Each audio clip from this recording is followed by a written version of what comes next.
Welcome. Please tell me who you are and why you're here. Hi, my name is Dave Hume, and I'm part of the Quantified Self movement because I'm interested in how we change behaviors. And I have a personal sort of story around how I try to change my behavior with my friends.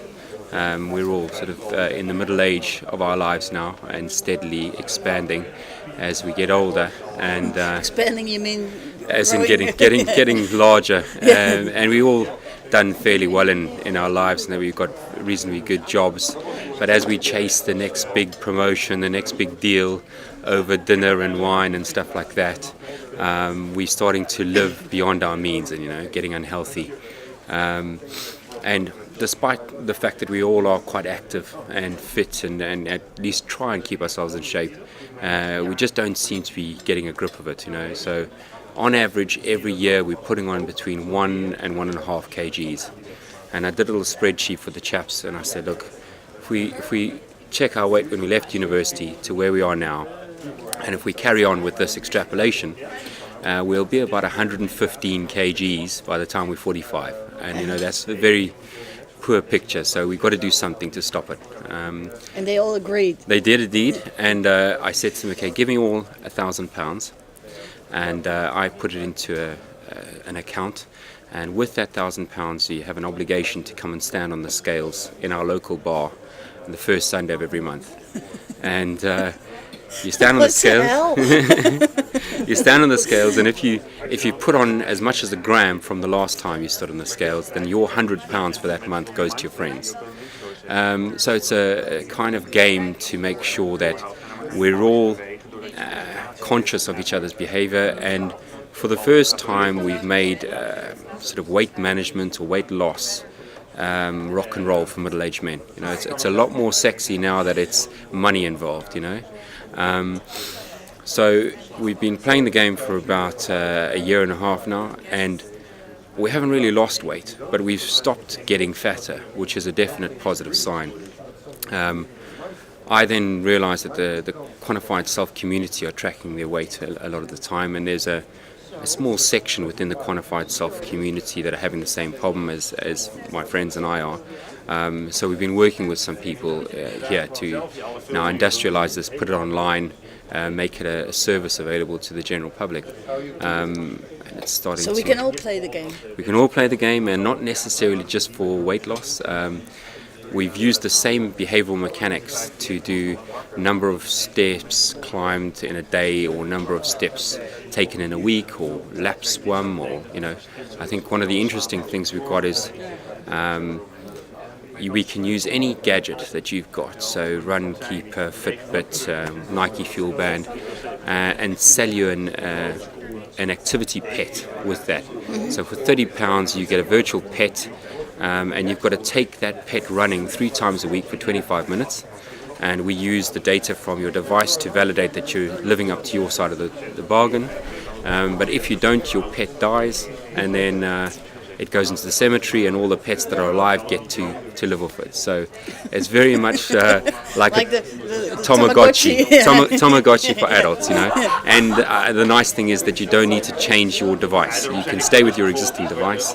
I think there's going to be a lot of applications for this. What I like about the Quantified Self community is we've been focusing on behavioral awareness, and that's been the big drive for the last sort of at least a couple of years that I've been involved. That's been the main focus. But I think where it's moving to now is really around behavioral change, and so there's a lot of keywords, or the keyword that's being used a lot at the moment is habits.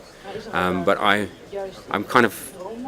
think habits are more personal, and we need to make a distinction between habits that are collectively signed up to, and I like to call that contracting or contractual behavior, versus a habit which is private.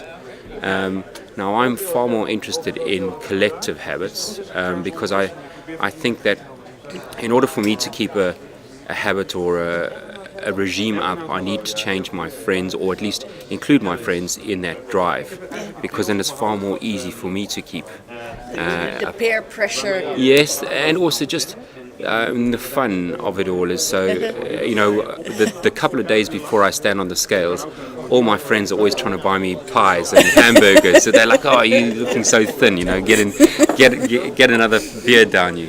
So the banter is very good, and I think that social cohesion is something that, to date, maybe the QS community haven't really been focusing on, and I hope that we start to move more in that direction now. Because I think it's where it's moving. Yeah, so you're taking it one step further. Yeah, and I think it's a natural progression, not necessarily me taking one step further, but I think the whole community, the QS community, is starting to think, okay, we got the data, we're recording it accurately now. Now what do we do with it? How do we actually apply it to our lives to make our lives better? And that's certainly an exciting space to be looking at. Does it also mean that companies have to get involved? That Yes, has I think to become a business? Definitely, and I think, well, companies in two ways. I think companies to support the kind of embracing the new technology and practices, and also, I think also from a health perspective, companies should make these kind of games available to their employees, because if you go into any organization at the moment, you'll probably find that a good 10% of people in an organization have some app or some gadget that they're using to track personal activity at the moment. Now, they don't want their company to tell them which tracker to use, but they do want to be able to compete against each other in an environment that's fun and safe, and they'd like the organization to make that available for them. So I think that's going to be probably quite a challenge now, is convincing organizations to allow their staff to use and play these games in the corporate world.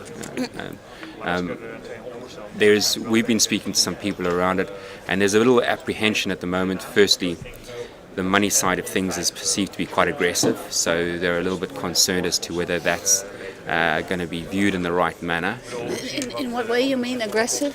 I think because what they prefer to do is maybe not be seen to be encouraging gambling, and because they have a corporate social responsibility as well. Yeah. So in those instances, I think there's versions of this particular game that can be played without money. You could just play for pride, and I think that's like a list, a ranking list. Yes, something like that. Or for vouchers, or indeed the organisation itself could put forward some kind of prizes, for people that play. So I don't think it's insurmountable. I think we'll definitely overcome that. And I know there's a lot of other people working on similar ideas of gaming and stuff like that. So it's not just on me to kind of do this, it's on the whole community to help get this across the line. Do you feel that the community, because, when you walk around and when you hear the talks and talk to people, one of the nice things about this is that it's not about the business model at this moment. It's about sharing and the fun and all the new stuff that's going on. It's about growth, yeah. Yeah, but if you want to take it one step further, the business model comes in probably. It definitely does come in. I think the great thing about where we're at is because it's such a budgeting industry.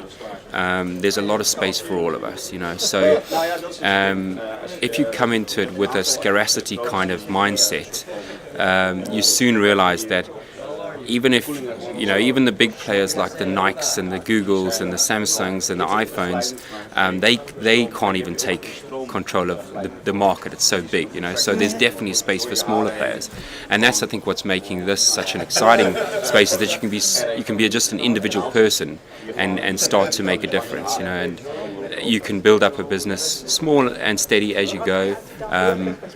And maybe it could become something big, I definitely think we do need to start commercializing it's starting to go more from a hobby now into the commercial space, and it's a natural progression of most industries sort of as they grow. But is it a progression people here are welcoming, or are they not skeptical? Not everyone. I mean, so some of the quantified self, the old guard, as I should say, almost feel like it's a betrayal to start looking at the business model.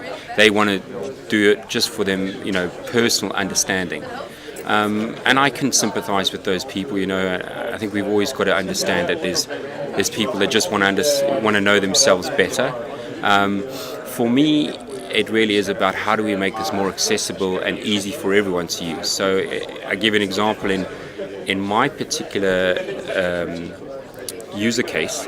10 of my friends of the 10 friends that we got into this game, 4 have been using a tracker, so it's easy for them to understand the concept. 6 would never have used a tracker, but now because there's a game involved, they've said, I want to play the competition. I'd like that. And then I said, okay, well, if you want to play the competition, you have to have a tracker. So the gaming community is now encouraging more quantified self by virtue of the fact as a secondary, you have to, if you want to comply with the games, you have to have an asset. So that's going to be helpful, and I think as services come online, they are just going to fuel and fan the flames of the quantified self movement. So. How will it change society, you think? I think all in all, it's going to be a much greater understanding. I start to look at the things like Google Glass and those things coming in. And I worry a bit about privacy laws and all that. But then I also think to myself, I have nothing to worry about. I'm a fairly open, honest guy. Nothing to hide. Pay my taxes, all that good stuff. But I do think for people out there that are dishonest, it's going to be a difficult environment to live in, because if everyone around is life logging and recording what you're saying to them, it means that you can't go making lies to people anymore, because they'll be so easy to prove that, no, hang on, you said this to me and now you're saying something else. Then if I was someone with less morals or less scruples, I would be worried about the future, because I think to myself, there's going to be an inbuilt Big Brother component, within our lives. But also probably when you don't do enough, or when you drink too much, or when you eat too much, and don't exercise enough. Yeah. I think it'll be a sort of almost self-policing environment now, in that we will be a lot more aware about what we're saying. So it's going to be very exhausting, because you think to yourself, I'm on camera, I better be sure of what I'm saying. So you're going to have to always think, this moment could be captured forever. This could be the defining clip that either makes me or breaks me, So from that perspective, it is a bit scary. Are Google going to come up with something that allows you to, for people to log you in their life, but not be able to broadcast that? Then that probably seems like a fairer deal to someone like me. I don't want to stop you from logging me, because that's your decision. But I might not want you to go and share that picture of me with the rest of the world, because I may just be having a bad day. Now, I think is Google going to build something into their camera, that allows me to say to all Google Glass cameras, you can take my picture, but you can't broadcast it to anyone else? Then I think we would allay a lot of the private data issues and concerns if we did something like that. But is it just Google we have to be wary about, or is it? No, I mean, that's just an example. Yeah. I think I like to reference Google because they're quite controversial in terms of the kind of leading the envelope in this life logging through photography and recording. I always think with these things, there is some potential downside with data privacy and all that, but the overwhelming positive that they bring in outweighs the slight negative risk that there is associated with that. So I'm all for embracing and pushing forward the technology as quickly as we can, and hitting our heads along the way occasionally, but learning from that. Because if we look at technology, what it's done for us in the past, the overwhelming synopsis or outcome is that's good. So. What has been the best thing you've encountered or saw or heard during these days? So this is the first Quantified Self conference that I've come to, and I think what's quite reassuring is that I've just been dealing with my own tracking, and I've been aware of the Quantified Self community. I've gone to a few meetups in London, but I'm seeing a lot of quite sophisticated, intelligent people with a fairly mature, structured dialogue and discussion taking place, and it gives me a level of comfort when I join that, because I think to myself, there's a lot of people out there that are starting to think the same way as I am. Indeed, have been thinking even before I started thinking like this. And the more people that I can collaborate with, the more people that can validate my opinions, the better it is for me. Because it can get awfully lonely out there when you're not aware of these kind of communities. So there's been some very interesting discussions around kind of new sensory technology that's coming to the market, and then applications of that. How are people actually turning that into services? There's the whole conference has been great. I think this morning's open data discussion was particularly interesting to me, because I think, as was mentioned by one of the talkers in the panel this morning, we're in an experimental stage at the moment. So you get away with a lot when you're in an experimental stage, but the minute we become mainstream, we're going to have to confront government policy, legislation, cross-border data sharing issues, and all those things. And I'm just quite excited that we haven't yet gone into that big commercialization, so we're still getting away with a lot of experimental stuff. But I'm wary of the next stage, which the gentleman pointed out this morning, is that we're soon going to be in that space where legislation and compliance starts to knock on the door and starts saying, okay, you're doing good stuff here, but it needs to be done in this manner, and then the burden of bureaucracy will be upon us, and then it's going to. And the fun is gone. Yeah, that excitement, that initial, the sort of magic. Long may it last. Let's hope it's a while before it catches up. But I can already start seeing the authorities kind of thinking, how do we tax this? How do we get our fingers into it so that we can actually get our slice of the pie back for the society, which is, I suppose, good at the end of the day. But, yeah. And you're still playing the game at the pub? Still playing the game at the pub. Will go on forever? Our game is indefinite, yes. Yeah. People can choose to play it for a short period. We always encourage a life game, because if we can get people to sort of stick with a behavior that's healthy forever, then that's the goal.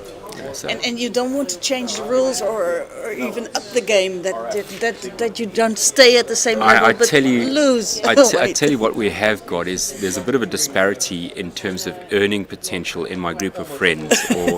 So some of the guys are traders, and they don't really mind losing £100. But what we've said now recently is we've come up with a new rule to say, if you keep getting penalised at £100, it's obviously not hurting you enough. So if that happens 3 times in a row, you then have to double up. So now the guy has to pay £200, and if it keeps hurting him there, he'll go up to £400 until it gets to the right level, so that in our group of friends we're all relatively feeling the pain. So that was a new development, and I'm sure we'll tweak the mechanics of the game going forward quite a lot to improve it. But yeah, for the moment it's working all right. Okay, thanks very much. Thank you very much. Okay.